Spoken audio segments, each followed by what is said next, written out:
Okay,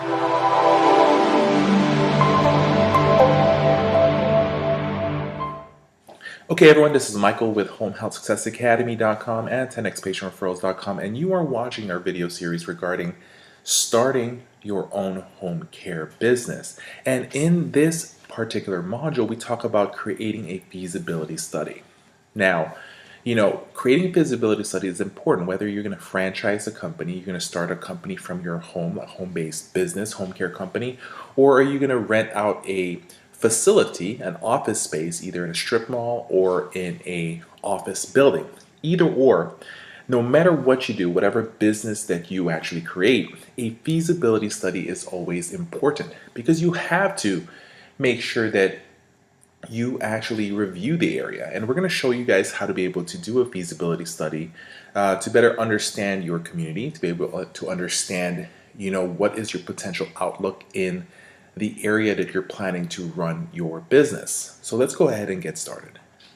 So after you have determined your personal suitability, set up your goals and objectives, created your mission, your vision and values and belief statements, you should undertake a feasibility study. Now, in regards to creating goals and objectives, creating your mission, vision and values and your beliefs and your statements, we actually went through that on module 1, and in module 2 we kind of made you look into, should you franchise a company, should you do a home-based business or a community-based business. So what is a feasibility study? A feasibility study will help you determine if your home care business will have a chance of succeeding. In other words, a feasibility study will help you determine if starting a home care business makes sense, especially does it make sense if you're going to be providing it in your area. Because the last thing you want to do is actually open up a home care business if you are in a college area, right? In a college town, for example, because guess what? Majority of people in your area are college people, and the age is not the type of people that you're going to be targeting. So you want to make a determination, and you should never ever just open up a business just because you're close to that area. Some of the successful agencies I know, they may live, let's say, for example, in this town, but they open up their business in a couple towns down, a couple cities down, because they know that they created a feasibility study and within their area, it may not be a perfect fit for their company, and they decided to put the center of attention for their business in a separate location. So you have to make that determination and not just make a business just because you live in that area. So there are really 3 objectives that you should be met by the feasibility study in order to study to be a value, right? Number 1, you should need to be able to learn more about your prospective clients' needs, their wants and desires. Clearly define the services that you wish to offer these clients. In other words, find a need and fill it, okay? Another word for that is know what the problem that they're facing and be the solution for it. And lastly, you need to estimate how much revenue the services will generate. So after completing your feasibility study, you will have an idea of marketing opportunities, right? So the growth potential for your home care business. Now, you won't know for sure until you actually get your business started, but a feasibility study will help you analyze the risk and the rewards involved in starting that business in your area. You will want to gather as much information as possible about the home care industry, the senior market, as well as the competition before investing your own and other people's money. Because that is the thing. A lot of people, when they start a company, it doesn't mean that they're actually using their own money. They may bring in investors, they may bring in partners, they may get a loan from a bank, right? So either or, you want to be able to make sure that what you put in, time, money, effort, blood, sweat, tears, whatever it is, that you are going to get a return on investment on that, right? So market research. There is no other factor that is more important to your home care business than knowing the senior market. Identifying your market, assessing the wants and needs of the market, and evaluating the competitive mix are all essential to the process. So market research will help you determine the geographical boundaries of your service area market, who your potential clients are, who your competitors are, and market demographics. So why is geographical boundaries could be very important? Well, you need to first of all find out. Some states will only allow you to be able to run your company within 3 counties, for example. So like, let's say, for example, my one home care company, we are in the Central Florida area, and we are only allowed to service 3 counties within that area at a time.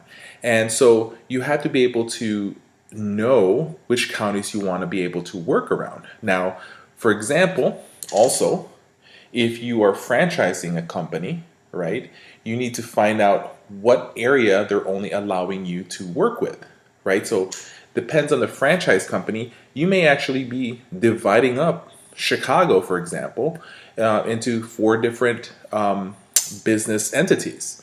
And so you're going to be competing against your fellow franchisees, but of course they have their own sector where they can actually run their business and take care of clients, and you have your own sector. So you need to be able to know what are the geographical boundaries that is available for me. So market research begins with identifying the potential client base, which is your target market, who will be using your services. So typically, most home care companies will be servicing senior citizens, right? So how do you identify that? So we'll go through several ways on how to be able to identify that market and help you figure that out, right? Determining if potential clients have enough money to purchase your services, because a lot of the times for home care companies, we're doing private pay services. Yes, we may be dealing with companies with clients that has insurances, or you might be getting your Medicaid to pay for some of your home care services, but you need to be able to know, do the clients in this area have the ability to be able to pay for the services, or have the support to pay for these services. A lot of agencies will stick to clients and they just want to concentrate on Medicaid clients. Nothing wrong with that, but for you to be able to have higher profit margins, then you have to go after the private pays, the ones who are able to pay out of pocket, whether they are paying out of pocket or their family members are paying out of pocket, because that's going to bring in more revenue for you. Okay, you need to be able to start off by determining who has decision-making powers, right? Typically, it's the senior's spouse or the senior's daughter or son that makes a decision for those. You need to be able to determine who has purchasing powers. You need to assess what are the wants and needs. Other than the typical services that you offer, can you add additional things for your company that's going to make you stand out? You need to be able to determine how to provide the services which will meet any unmet wants and needs, right? So one of the biggest problems you'll face is finding the right people to be able to work for your clients. Are there a good pool of people that lives in your area or are willing to commute to the area that you're servicing? And also, you should know who your competition. You need to be able to know, hey, what, ABC Home Care here offers these services and charges these fees. XYZ Home Care over there, seems to provide more services than ABC over here, and they're cheaper.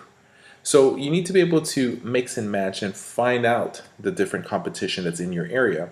But how are you able to provide a good fee that would be competitive, and at the same time as provide more services than the one that does? So these characteristics will become evident through your market research, and then the more information you can gather about the home care market and competition, the better your chances for success will be. That is just the one who is more prepared is always the one that's going to win the battle. Okay, so you can do your own market research, which doesn't have to be overly expensive or technical. You can also hire a consulting company that can do that as well. Either or, one of my best suggestions for that is that you should be part of that research. So you know what's going on in your community and not just relying on an outside company to give you this report and say, here's how it goes. But if you're going to choose a company to do the market research for you, I would suggest don't go after a company that just does market research. You need to be able to find a company that does market research, solely for the home care industry, because they know what to look for within that industry. Now, in addition to identifying the potential clients, unmet needs, desires, competitors, and service, implementation strategies, a market analysis will give you an indication as to whether or not your business will be successful. Now, it's just an indication, because you can get an indication that you are going to be successful in the area, But if you don't put the work in, if you don't market really good, if you don't know how to do the right things in sales and marketing, you're not going to be able to get people to use your business. It may be a fruitful and a nice area to be able to get clients, but if you don't know how to sell, if you don't know how to market your organization, your product, your services, then you're not going to win either or, okay?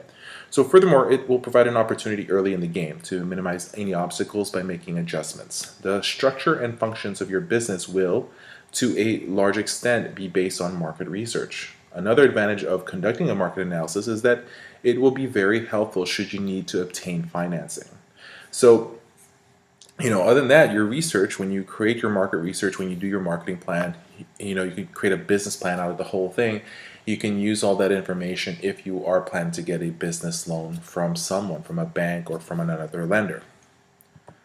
So let's go ahead and talk about conducting test market research. When conducting market research, there's two main methods of research that are recommended, as they will provide a lot of valuable information about your market. There's the primary research and secondary research. Now, primary research, what that talks about is the information that you collect firsthand, you yourself. It can be done informally, simply by approaching potential clients and discussing their needs and wants, and by listening to people in your community or those who are involved in the home care industry. It may also involve mail, personal surveys, or even telephone surveys. Surveying and gathering information from your competitors is doing primary research. It is important because it provides up-to-date information. So when I do primary research, for example, when I open up one of my companies in the Midwest, for example, what I did was that I cold called 30 agencies within that area. So I cold called 30 agencies within that area, and what I did was this. I actually asked for their rates. I pretended that I was actually someone looking for services for my grandmother. Now, a lot of you guys saying maybe that's kind of sneaky. Yes, it is, but that's what we call primary research. Guess what? When you hire somebody to do this for you, they're going to do the same exact thing. So you might as well do that yourself. Okay? And at the same time as you can find out what services they offer. Now, I'm not going to be mean or waste their time and have them come meet me and then find out from them live and then all of a sudden not call back. But a quick phone call will get you some of the answers. And at the same time the reason why I enjoy doing that is because I try to find out, will this person give me the information over the phone? And, but at the same time how do they answer the phone? What are their process? What's their sales process, their marketing process? And by me being able to do that, I can analyze my competition from there. Now, secondary research is research, refers to information that has been collected by somebody else, secondhand, and is presented in a statistical or descriptive manner. It is usually less time consuming and less expensive. So you can actually do research, online. So when I do research, I do a little bit of both, primary and secondary research. That makes everything much better. So for example, what I would do is I would be able to go to the Bureau of Labor Statistics, right? So, and what I would do with that is you can pull up those information and find out what is the percentage of 65 years and older people living in this area. Then I can also analyze what is, the current income household for those particular people within that rate. But the next thing I also look at is, anybody above 50 years of age, because if somebody is 50 years and above, guaranteed that they have an older a parent who would probably need some services as well. So I try to find out by that market research on how to be able to find more information about that. And then another thing I do for secondary research is that there's a lot of associations out there that will give you information about the home care companies within your areas. MetLife, for example, comes up with a report every year, and you can actually research this. And they actually tell you the average cost for home care within your particular area, and will tell you how much the average charges that are being made by the companies in your area. So there's a lot of information out there that you can use. I truly suggest that you do both primary and secondary research, because it makes everything more robust in regards for your research and for the information that you actually can put together to figure out, is it a good fit for you to open up a home care business in the area that you are looking into. So, value of a test market survey. A test market survey tries to estimate how people might be willing to purchase your services. Okay? It will not guarantee you success, but will help you to determine if you are on the right path. Information is collected by means of a questionnaire, an interview, or a survey. As many seniors as possible should be interviewed or surveyed in order that you can assess their reactions towards your proposed business venture. So when I do a test market survey, the way I kind of work on that is this. I would either, ask, go to a senior center, and I would actually provide a market research survey, and I would actually put some money down, okay? Meaning that anybody that fills out the quick survey will get a $5 gift certificate. And that allows me to be able to get them to actually fill out the information correctly for me and give me some of their time. Of course, the survey that you have to ask has to be blunt questions, quick questions, and should not be more than 10 questions so that they can finish what they need to do and get what they need to have. Funny thing is, a lot of seniors love filling out surveys, especially if they have something that they'll get at the end. You'll have grandma making sure grandpa fills out his survey. Why? Because together, if they get a $5 gift certificate, that's $10 gift certificate that they get from Target. Okay, so those are quick ideas on how to be able to put together a test market survey. Value and format of a test market survey. So format, there are three main methods of conducting a test market survey. You can do it by mail, by telephone, and personal interview. Respondents are more likely to respond if the questions asked are simple, clear, easy to answer, and personally relevant to them. So a rule of thumb is to design a questionnaire at a 6th grade or a 7th grade reading level. Make it quick, make it simple, less than 10. So things to consider when designing a test market questionnaire. Okay, so a good questionnaire needs a strong introduction conveying to the respondent what the questionnaire is all about. It needs to indicate why the questions are being asked. It needs to easily answer questions. You should be able to provide a congenial and friendly conclusion and should express thanks for the respondent time and effort. So that's why I said, how do you say thanks? Give them a gift card, not just saying thank you. All right, some typical questions a questionnaire might include are you currently purchasing any home care services? Would you purchase any services that are not currently listed? Are you satisfied with your present service provider? If no, what is the reasons? How can services be improved? How much would you be willing to pay for our services? So these are quick questions that you can actually ask. And there could be more questions, but like I said, you want to keep your questions less than 10. Keep it simple. Get the answers as much as possible. If the answers can be either yes and no, and at the same time as you can also do what they call rating, how likely would you rate this type of services if you needed it? And then you can give them a scale of 1 to 5 or 1 to 10 and then start figuring things out from there. So things to research when evaluating the market. There are several areas to review. When researching the market, each has its own specific questions that needs to be answered in order to give you the most accurate information. Take the time to explore each one of these, okay, to be able to enhance your chances of having a successful business. Now, the main areas to review is the market area, okay?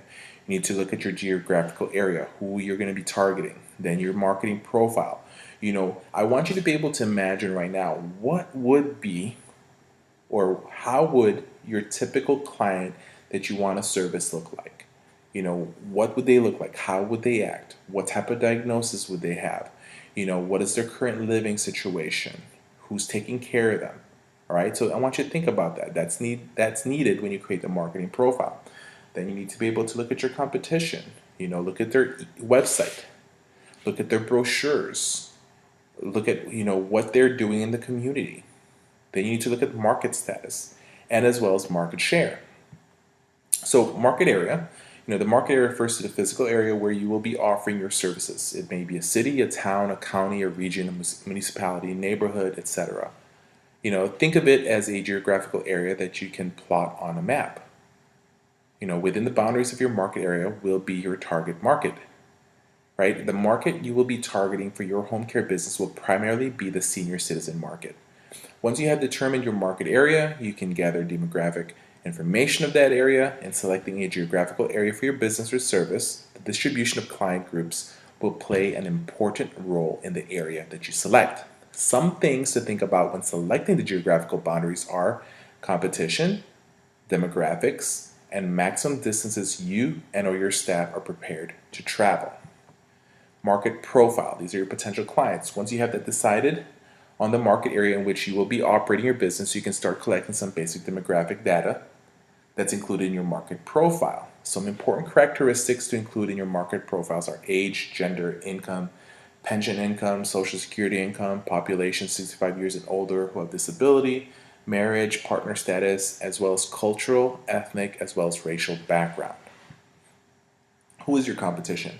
Your competition is comprised of the businesses who are offering similar services to the same client you have selected as your target market. Not only do you want to study the market in terms of potential clients and geographical area, but you should also do a study of your competition. You will want to know as much as you can about their business operations, client services, their image, and reputation. By researching your competition, you can better determine their strengths and weaknesses to help you design your own marketing plan. Now, when you are trying to determine existing and potential competitions, you need to look at home-based service providers, independent contractors, home care agencies, both private and home health care agencies, franchises, and governmentals as well.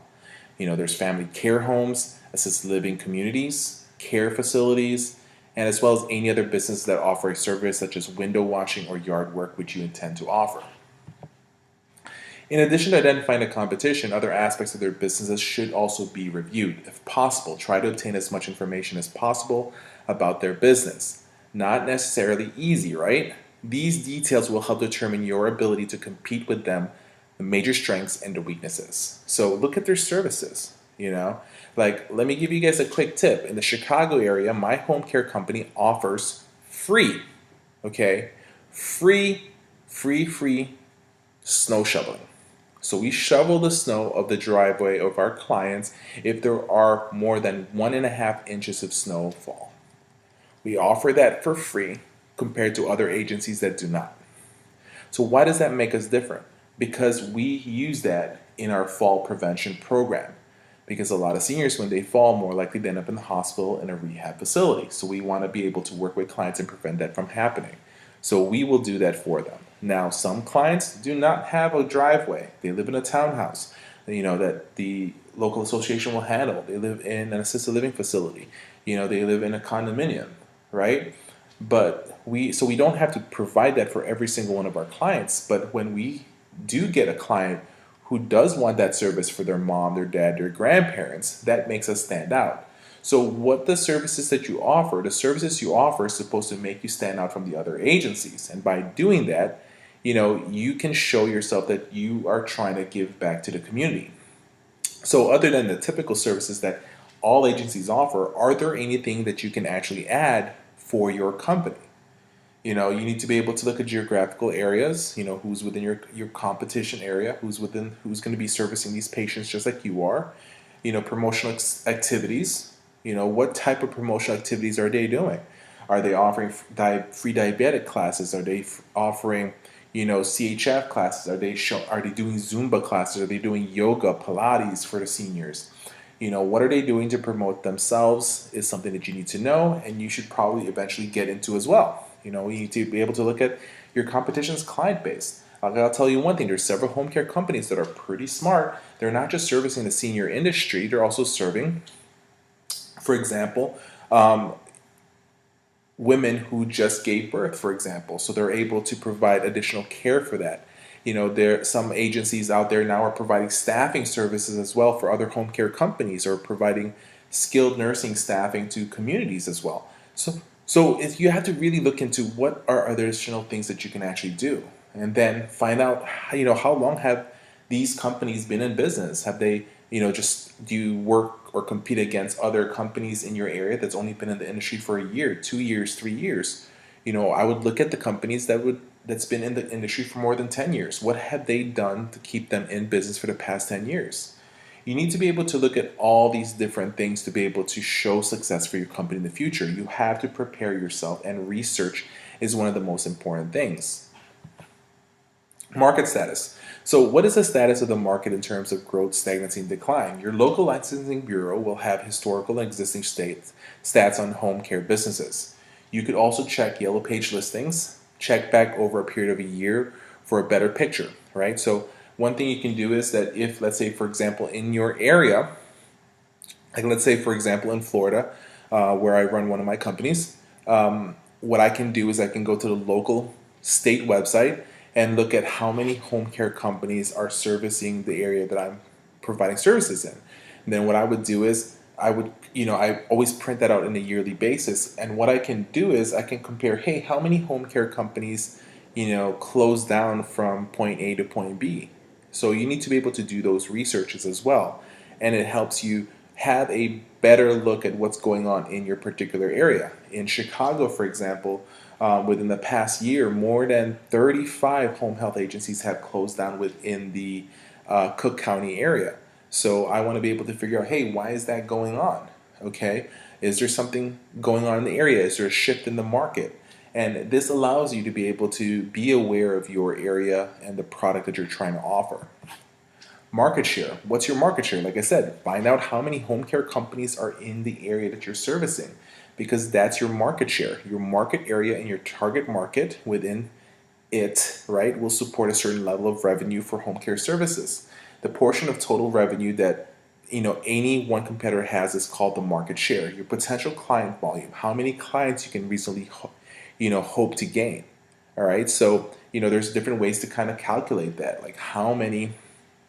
If you actually have done a survey, let's say, for example, you surveyed the area, and out of 1,000 seniors that you have surveyed, it's about 10% of them say that they actually use home care services, or home care services are being done for their wife or their spouse. And what you can do from there is by looking at the average, at the Bureau of Labor Statistics. If you are able to see, like, let's say, for example, there's 1 million people within your area that is 65 years and older, then you can actually say, hey, 10% of these people are potential home care clients, possibly. Once you've narrowed down, for example, their income status, and because they can actually afford the services, you take that particular population.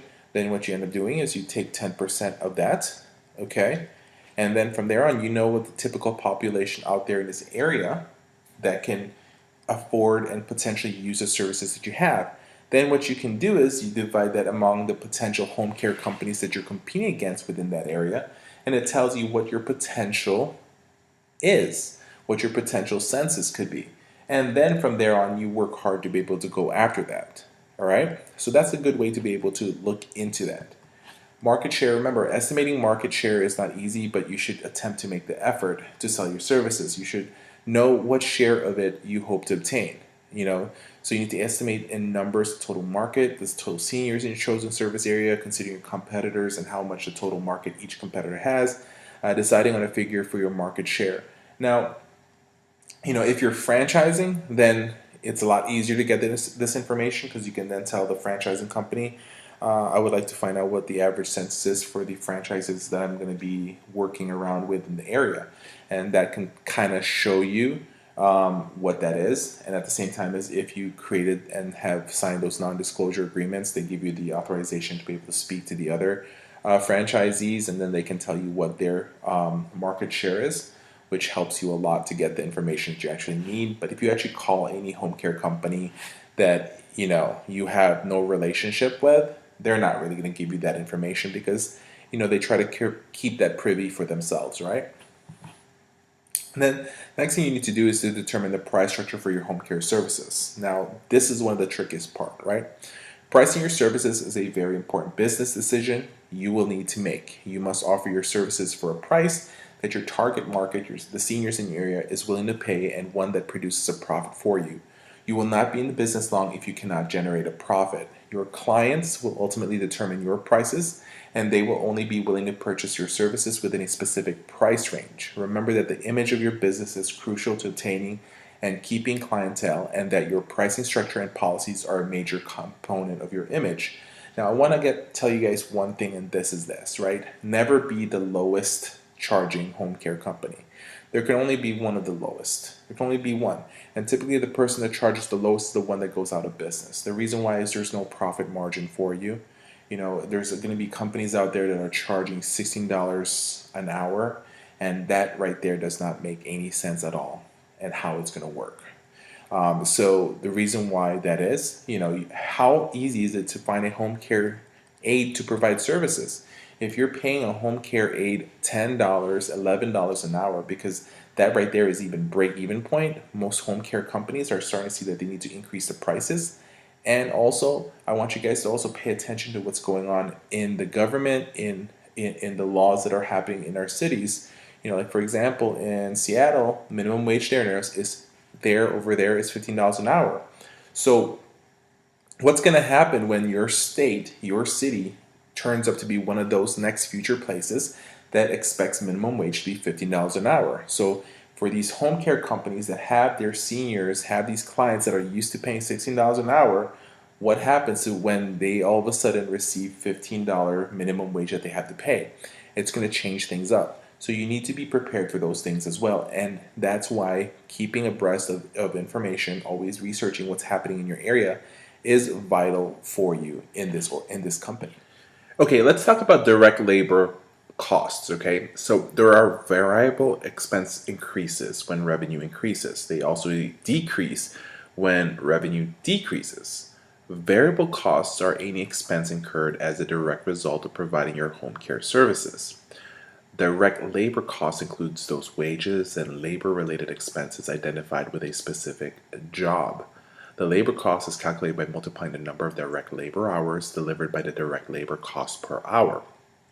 As the number of services provided increases, so do the costs of labor. We can therefore consider labor costs as a variable cost.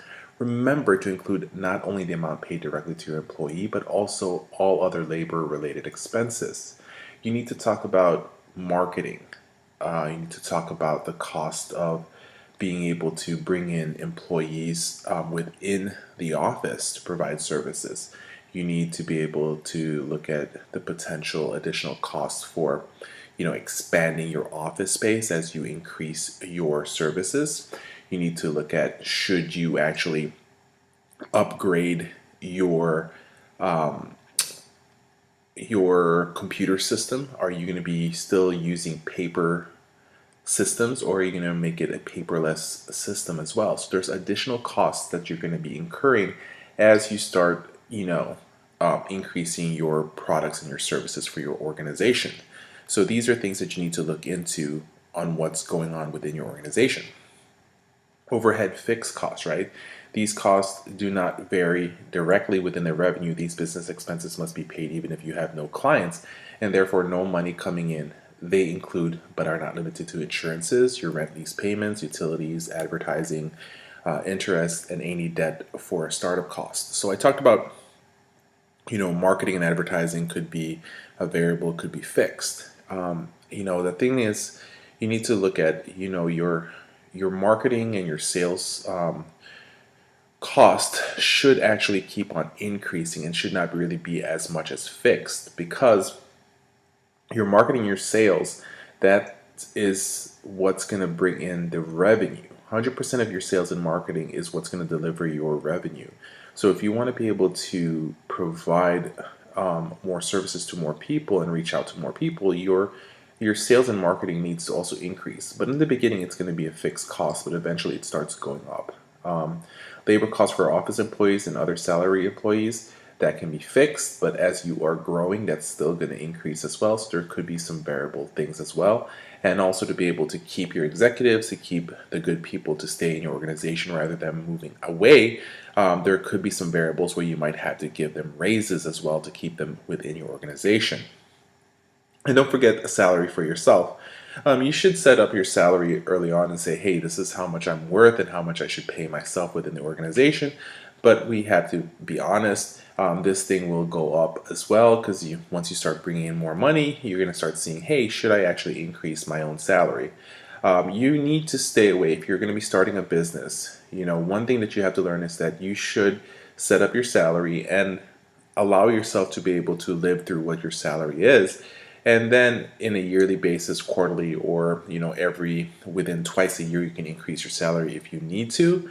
But you should never ever dip into your business checking or savings just because you need to be able to get extra money. You should not dip into your company company's monetary funds to take care of, costs for yourself or personal expenses. So these are one of the biggest problems that are faced, but we'll discuss that a little bit further more into the whole sales and marketing, as well as furthermore in other videos on how you should manage the money within the organization.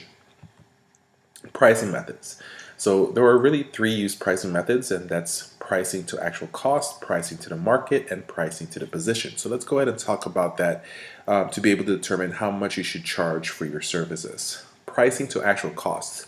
This method takes into account all your costs, your desired profit, and then totals these into a price. Prices must cover all costs of supplies, materials, services, goods, overhead, labor, debt, servicing, etc. The home care industry is service-oriented and labor-intensive. Consequently, your labor cost will be the major expense. This is the preferred method to establish your prices. Now, pricing to the market. A guide to setting your own prices is to determine what the competition is charging, as most likely these are the price ranges that potentially clients will expect and accept. Be careful, however, not to just automatically adjust your own rates to theirs without doing any in-depth analysis of what your actual costs will be. Also, in your effort to compete, don't undercut your prices so much that you do not realize the profit you need to make or take in sufficient funds to cover expenses. This is where I talk about earlier on, saying that how I determine my pricing is I actually just go ahead and make sure that if I look at the pricing, I try to put myself in a 75% range, meaning that I will never be the lowest charging agency and I will never be the highest charging agency. Whatever the median is, I'm going to stay myself within the median and the highest paid, and that puts me in 75% of the category. Because once you put yourself in that area, then you should be able to make sense of being able to pay for the people and the labor costs that it's going to take to be able to run your agency. The negative side of pricing to the market is that your actual cost may be higher than your competitor's cost rate. But I always say this, it's not about the pricing, it's about what a person is willing to actually use the services for. Think about it yourself. Are you always going to purchase the cheapest product? Or sometimes have you splurged a little bit and paid a little bit more? So you cannot just rely the fact that you have a low cost service to say that that's what's going to make your competitors lose from you, and you actually get the clients because you're the lowest paid, you're the lowest charging one. You have to understand this, that there are going to be people out there that's going to make a decision to pay because of the lowest rates, but at the same time as you need to be able to teach your team to know how to be able to handle objections. And it's not always about pricing that makes a person choose a product. And if that is what they're going to put themselves in, that's where you have to learn the sales and marketing techniques. Like, for example, if somebody says it's all about the price, I ask them this: have you ever purchased a product that is low cost, but at the same time it did not deliver the quality that you wanted? So this is a way to be able to, go past people that's saying that it's all about the price, for them to make a decision to be able to provide services or have services provided for their mom, their husband, or their aunt or the grandparents.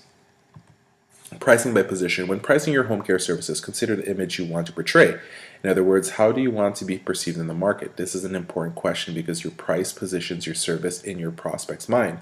If you're positioning your agency as a high-end service provider, you should choose price towards the higher end of the price ranges already found in your market. If, on the other hand, your service will be more modest, sacrificing additional features and the finer touches, then you can go ahead and lower your price. One thing you can always do is that you can always provide a nice price, like I said, in the 75% range. And what you can do is, if you're starting to see some objections and really seeing that a patient is requiring you to lower your price, then you can go ahead and do the takeaways, right? And you can say that, all right, well, you know what, if that's the case, then what we're going to do is we can put you in the lower price range, but then at the same time but we won't be able to provide these additional services that we typically give to our higher end clients. Because one thing that I do is it's not just about providing the services. We always add more services to our products and services for a patient, which helps them make sense of why we charge a higher rate than the typical other agencies. So what are the startup expenses, right? What are the costs when you're doing a startup? This should be something that you look into and determine as well. So determining startup expense and cost. All the costs related to getting your business to the point where you start delivering services to your clients are considered to be part of startup costs. Startup costs are figured separately from your operating costs, okay, which takes over once your business opens its doors. It is important that you obtain reliable estimates for your startup expenses wherever possible. Example, your insurance agent can give you an advice on the types of coverage you need and estimated cost for that coverage. Printers can give you estimates on the cost of printing your business cards and your brochures as well. Made advertising expenses. Advertising is essential for business promotions.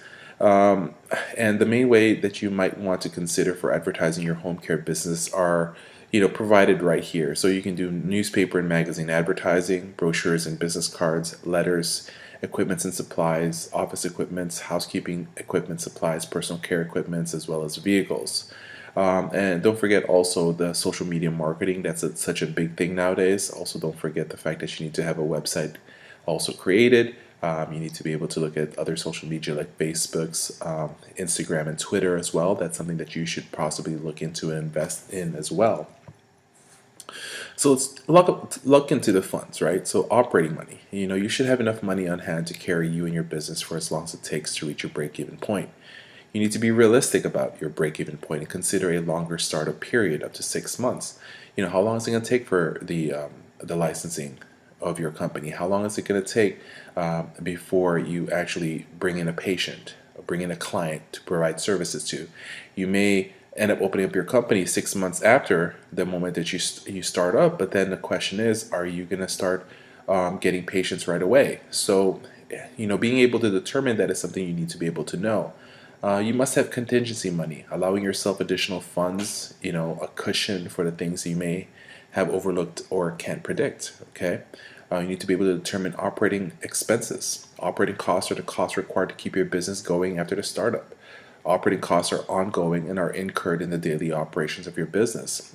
So when you're first starting off, are you going to be the person that's going to be marketing the company? Are you going to hire somebody to work the office?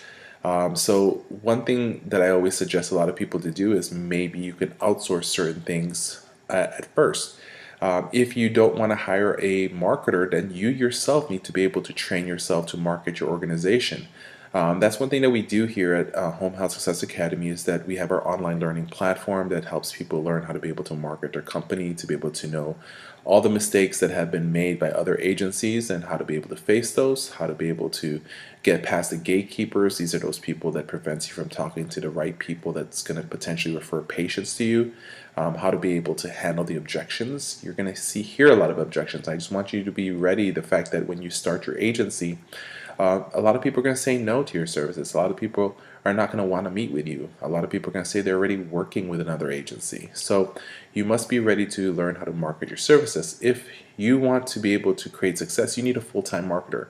And if at first you can't afford that and you're going to be that marketer, the next question is, who's going to be handling the phones in the office? Who's going to be handling the day-to-day operation within the office? And so you need to be able to understand what are the operating expense costs that you're going to be able to have, and be able to be ready for that. And that's why you need to be able to analyze everything.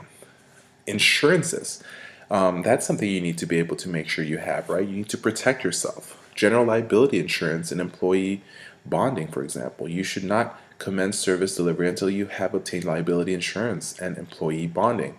This cannot be stressed enough, because just one bad lawsuit is going to pretty much end your company right there and then. And there are numerous insurance companies, that would be pleased to review your needs with you and offer tailored packages. First person you should reach out to is the person that handles the insurances for your cars. Typically, most insurance companies handle more than just car insurance and sell more than that. So you need to be able to reach out to them, see if they can help you out. Professional liability insurance is important. If you are offering personal care, hands-on services such as dressing, bathing, and transferring a client from bed to bathroom, and etc., you should make sure your insurance policy covers such activities. A general liability policy usually does not cover these type of activities, so you may have to take out a professional liability insurance policy. You will want to be protected in case any accidents occur. And no matter what you say, no matter how safe you are, these things can happen. But best way to prevent these things is to be able to make sure you offer training for your staff so that they are aware on what are the safest ways to be able to prevent falls, to be able to make sure that they are safely transferring patients, bathing patients, and handling the day-to-day care of any patient. Disability insurance is also important. Disability insurance replaces a portion of your regular income when an illness or accident prevents you from working, right? It can be important for a self-employed person, although it is relatively expensive, and the payments may not be enough to keep you going in case of a disability. You guys heard of AFLAC, right? That's something that I always make sure I do have for myself, at the same time as also allow it to be offered to my employees as well. Vehicle insurance is important, right? Cars and other vehicles used in your business have to be insured for business purposes. Insurance claims may not be valid if a vehicle is involved in an accident under a condition the policy doesn't cover. So if it's a personal insurance for your vehicle and you're transporting patients and something happens, well then guess what? That's not going to be covered unless you're able to make sure that you contact your insurance and those additional coverages are added to your plan. Ensure that employees have the appropriate coverage if they are using their own vehicles for the delivery of home care services, especially if they are transporting clients. Homeowners insurance. So let's talk about it. These are especially for agencies that are decided to do a home business, to have your office in your own home.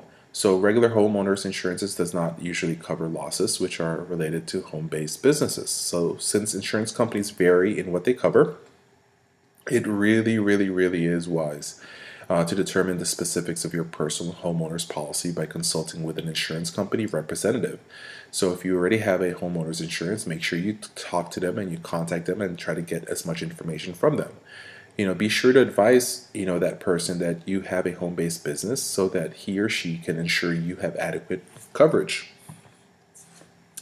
Looking into forecast project service revenues, right? Revenues are the amount of money earned from servicing your clients. So in order to forecast revenue, you will need to project the number of service hours delivered and determine what price you will be charging for your services. So let's say, for example, you're charging a fee of $20 per hour and provide 10 hours of service. Your revenue would be $200. But let's say, for example, if you provide 20 hours of service at $15 an hour, your revenue will be $300, right? So you need to be able to know and forecast that. You need to make sure that you list all the services you'll be offering, the number of projected service hours, and the hourly price you will be charging for the different services provided. Forecast your estimated revenue for each service for each month during the first year. You must forecast revenue, costs, and profits using assumptions from your market research. So by doing this, it allows you to be able to kind of put together and figure out, hey, how much am I going to be making this year? Or how much is my potential earnings for the first year, the second, the third, the fourth, the fifth? What is my growth potentials? And you must be able to forecast that, especially in the beginning. And it allows you to be able to say, hey, am I hitting my targets? Did I over exceed myself? Or where should I need to be able to work harder to be able to do better and earn more? You need to also calculate the break-even point. That point right there in your business is the point at which your revenue is equal to your total expenses. At that point, you neither make any money nor do you lose any. The break-even point shows what it is going to take in service revenue just to survive. Once you determine what your variable costs and fixed costs are for your business, you can determine your break-even point. The break-even point can be determined in service hours or even in revenue dollars. Project cash flow. A cash flow projection is a forecast of the cash your business anticipates receiving and dispersing during the course of a given period of time, frequently a month, right? It is useful in anticipating the cash portion of your business at specific times during the period projected. Cash flow projections are prepared to determine shortages or excesses in cash for the amount deemed to be necessary to operate your business during the period the projection covers. If projections indicate there is a cash shortage, then financial arrangements must be made to generate more cash. How do you make more cash? Market more. How do you be able to market more? Make sure you're out there, your time, your marketing, putting yourself in front of people. A lot of people are so worried about saying, how do we save money for the company, when what they should be doing is they need to be more proactive and how to be able to get more clients. That's how you can actually make sure that there's cash flow for the company. At the end of each month, the cash position should be adequate to meet the cash requirements for the following month. If there is insufficient cash, then additional cash will have to be infused, or the amount of cash being paid out must be reduced. If there is too much cash on hand, then this money is not working for the business. By projecting cash flow, analyzing the break-even point, and obtaining good cost control information, you will be better equipped to make decisions which will increase profits. The cash flow projections become more useful when the estimated information can be compared with the actual information. Projecting cash flow will assist you to set new goals and plan operations for more profit. So you need to also analyze other factors that can occur, right? When conducting a feasibility study, there are other factors that you should analyze, including legal issues, determine your staffing needs, and financing your business. So with legal issues, determine the need for licenses, permits, insurances, or certification necessary. Do you have what you need? If not, can you meet the requirements to get them? Determine your staffing needs. Do you have the necessary skills to be an effective manager, or do you need to bring somebody else whose strengths balance your weaknesses? Are you better at managing the office and not as good at marketing? Then maybe you need to bring in a better marketer that can bring in referrals for your company, right? When you finance your business, finding the necessary funds is a challenging thing for every new business, and we'll discuss furthermore how you can actually find funds for your company. So I hope this particular section helped you guys well. Our goal is to be able to provide you all the information to be able to create the successful home care company that you desire. And what we're doing here in these modules to provide you every single step and information you should have and you should create in order to be able to create a successful home care company. If you have any questions or concerns, always give us a call. Just give us a call here at 630-340-8990, or just contact us at info@homehealthsuccessacademy.com. Always understand that home health marketing is easy when you know what you're doing, and that's our goal here, is to be able to help you create a successful agency. Hey everyone, it's Michael here at Home Health Success Academy, and I just want to say thank you for joining us on this quick video. My intentions for today is to be able to get you guys to start using our online marketing university. The intention here is to be able to have you guys make sense of why joining our online learning platform is what's going to be able to create success for your agency. Okay, and we want to be able to give you all information that you need to create success. A lot of agencies nowadays are having problems how to be able to get more referral sources, how to be able to get their current referral source to give them more patients, how to go after past referral source that you lost to another agency, how to be able to increase your revenue, right? A lot of agencies are closing down nowadays, and our intention is to be able to give you all the knowledge that we share with clients of ours that pays us thousands of dollars to be able to manage their marketing team in their agency. So we're reaching out to home health agencies. These are the skilled nursing agencies, right? That bills Medicare and insurances and Medicaid. Then we also want to reach out to the non-medical, the caregiving and homemaker agencies, and especially hospice agencies as well.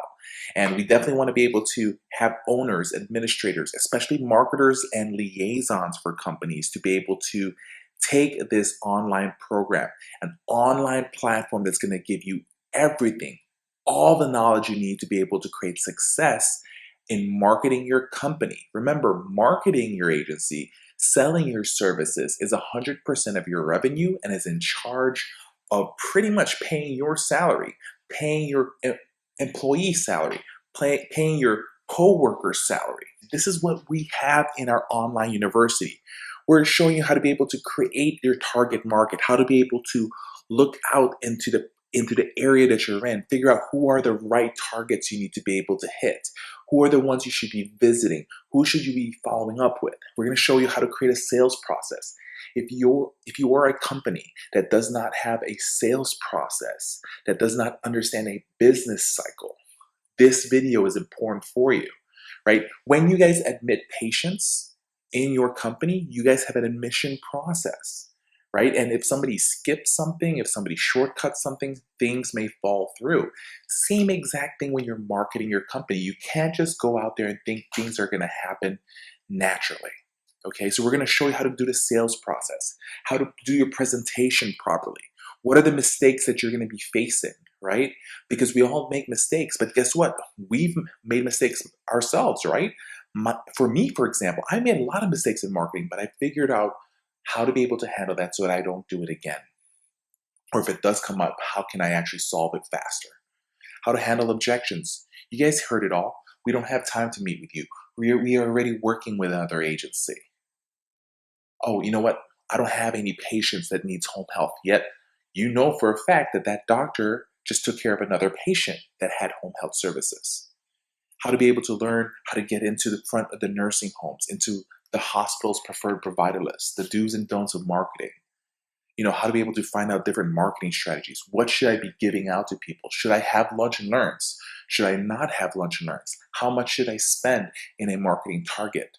Cold calling scripts. A lot of us don't even want to cold call. People are saying cold calling is dead. The reason why people say don't make cold calls because they themselves have quit on making cold calls because they themselves have faced so many objections. But guess what? If you are able to create an appointment, you have a 70% chance of getting that business than walking in cold by yourself live. Okay? So you guys have to understand, how do I handle a cold call? That's very much important. All these different series is available individually if you want to purchase them. If you want to purchase just the follow-up techniques, which we will show you guys a follow-up technique on how to be able to increase it, right? We're going to show you guys day 1, day 2, day 3, day 4, day 5, every single thing you need to do to be able to increase that potential referral source to refer patients to you guys. You can purchase that particular series by itself, that for $199, or we're going to share with you guys our membership platform, okay? So let's go ahead and talk about that, right? So like I said, you're going to have access to each one of these courses. You're going to be able to purchase these individually, but if you join our online marketing university, which we have a membership program that we're going to share with you guys in a few, okay? So that's what we do at 10xpatientreferrals.com. This is the particular website right here, okay? When you go into that website, you're going to see 3 memberships, okay? 3 memberships. We have our platinum, our silver, and our gold membership, okay? And so right now, as we speak, okay, right now as we speak, we talked about our online, our boot camp that's coming up all over, right? So guess what? By the end of 2018, we're going to remove a special thing that we're doing, okay? And so what we're doing is right here, right now. The Platinum membership.